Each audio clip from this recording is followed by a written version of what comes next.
Доброе утро, Стоп Гейм, в эфире Инфакт.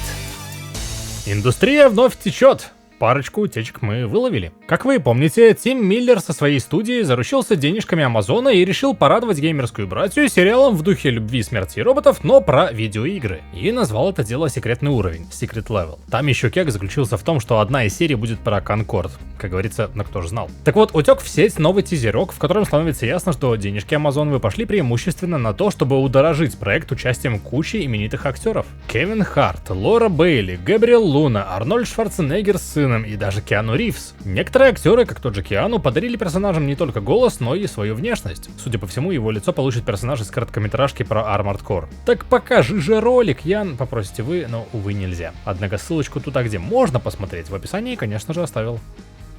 И еще одна утечка берет свое начало из недр японской студии Game Freak, авторов ролевых игр про покемонов. Компания подверглась массивной хакерской атаке, и сама Game Freak уже подтвердила, утечка настоящая. В руки злоумышленников попал огромный массив данных о текущих и бывших сотрудниках студии, с кучей личной инфы в том числе. Однако помимо этого, в украденных и обнародованных документах были и кое-какие данные о производимых компанией играх и самой Nintendo. Например, информация о преемнице Nintendo Switch под кодовым названием UNS. Следующее поколение покемонов готовится к выходу уже на ней и носит рабочее имя Гайя. Также в сеть утекли исходные коды их игр, включая грядущие Pokemon Legends Z2A. Судя по всему, игра находится на этапе поздней беты с полностью рабочим сюжетом, но незавершенными побочками. В каких-то внутренних документах упоминается, что игра должна была выйти в этом году, но перенеслась на 2025. Еще какую-то мультиплеерную Pokemon под рабочим названием Synapse делают авторы ремейка Pokemon Brilliant Diamond и Shining Pearl из ILCA. Ну и признаки разной степени жизненности показывают сериал по франшизе от Netflix, анонсированный еще 3 года назад, некий полнометражный фильм с новым протагонистом, эта картина, судя по всему, угодила в производственный ад,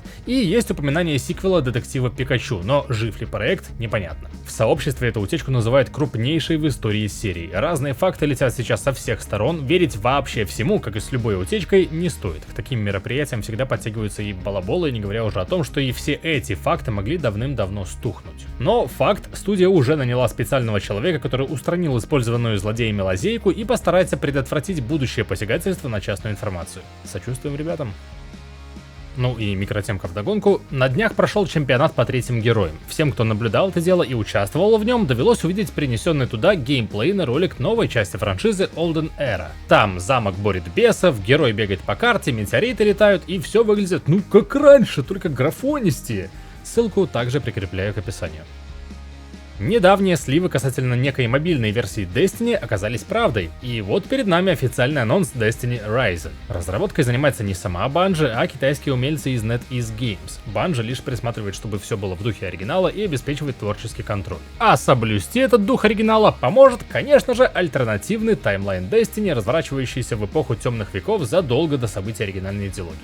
Из общего, это все еще RPG-шутер от первого и третьего лиц. Помимо сюжетного режима, приближенного к классике, обещаны и новые PvP и PvE виды саморазвлечения. Компанию опционально разрешат проходить в кооперативе до 6 игроков, разные классы орудуют разным арсеналом, а помимо новых героев в эту историю как-то приплетут и уже знакомых фанатам персонажей. Даты выхода у Destiny Rising пока нет, однако уже сейчас можно пройти предварительную регистрацию на iOS и Android на закрытое альфа-тестирование, что стартует 1 ноября. На релизе игра будет распространяться по модели Free-to-Play. В последние годы кинофраншизу Трон наконец-то можно охарактеризовать как потихоньку оживающую. Вышла визуальная новелла Identity, готовится к выходу фильм Арес со звездным составом и Nine Inch Nails на композиторских позициях, а теперь вот анонсировали и новую игру Tron Catalyst. Жанр изометрический экшен. Играть будем за необычную программу по имени Exo. Из-за некого сбоя в архисистеме она получила уникальные для этого мира способности, и сбой это не просто глич, а прям какой-то очень нехороший катаклизм, тайну которого героиня захочет раскрыть. Минимальный трехмерный паркур, динамичные битвы в реальном времени и езда на светоциклах сшиты без загрузочных стыков. Открытый ли в игре мир или просто большие уровни, по трейлеру непонятно, но наш штатный фанат серии Дмитрий Бурдуков от анонса в восторге. 17 октября, то бишь в четверг в 8 вечера по Москве, состоится очередная презентация Xbox с показом игр от партнеров студии. В анонсе как минимум названы и значит будут показаны новая Like a Dragon про Данте Горо Маджиму, очередной Souls-like про древний Китай Wuchan Fallen Feathers и подробности о скором финальном дополнении к Alan Wake 2 The Lake House. Но это, ясное дело, не все, ждем сюрпризов.